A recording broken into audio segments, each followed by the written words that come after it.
Alhamdulillah, kita lanjutkan kitab Al-Isbah, kaidah yang ke-12. Bahwasanya mereka meyakini baiat syariah itu tidak boleh kecuali kepada imam muslim yang dibaiat oleh ahlul hilli wal aqd. Adapun kaum muslimin mengikuti mereka. Yaitu ahlul hilli wal aqd, yaitu sebuah badan yang berisi para ulama yang ditunjuk oleh imam sebelumnya. Mereka lah yang mempunyai hak dan wewenang untuk mengangkat imam setelahnya. Dan penting kita pahami dulu tentang baiat menurut Ahlus Sunnah wal Jamaah.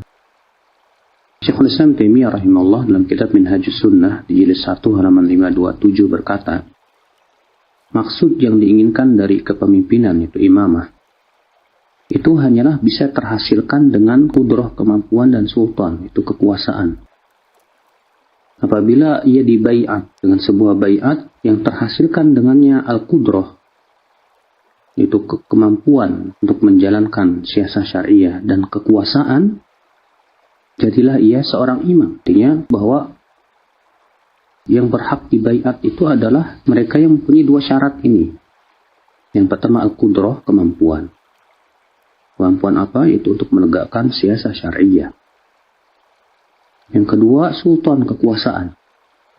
Ini menunjukkan bahwa baiat itu hanya kepada mereka. Adapun seperti di Indonesia, sebagian kelompok-kelompok membaiat kelompoknya, imam kelompoknya, tidak terpenuhi syarat tersebut. Mereka tidak mempunyai kudrah, tidak pula mempunyai sultan, kekuasaan apa-apa. Kata Syekhul Islam, kita lanjutkan. Oleh karena itu, para ulama salaf terdahulu berkata, siapa yang memiliki kudrah, kemampuan, dan sultan, kekuasaan, yang ia bisa melakukan maksud tujuan kepemimpinan, maka ia dianggap sebagai ulil amri yang Allah perintahkan untuk menaati mereka selama tidak memerintahkan kepada maksiat.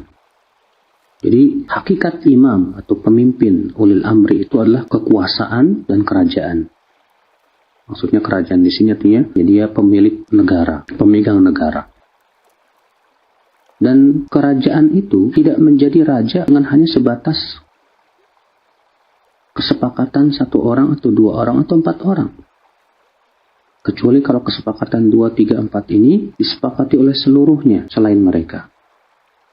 Sehingga dengan seperti itu dia pun menjadi seorang raja yang berkuasa di suatu negara. Demikian pula setiap perintah yang membutuhkan kepada bantuan tidak akan terhasilkan kecuali dengan yang menghasilkan sesuatu yang bisa membantu dia.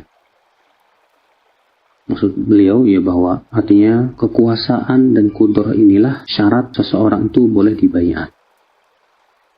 Adapun kalau dia tidak punya kekuasaan, tidak punya kemampuan, maka ini jelas baiat yang batil seperti yang kita lihat di zaman sekarang ini, yang merupakan baiat yang tidak sesuai dengan syariat ini. Wallahu a'lam.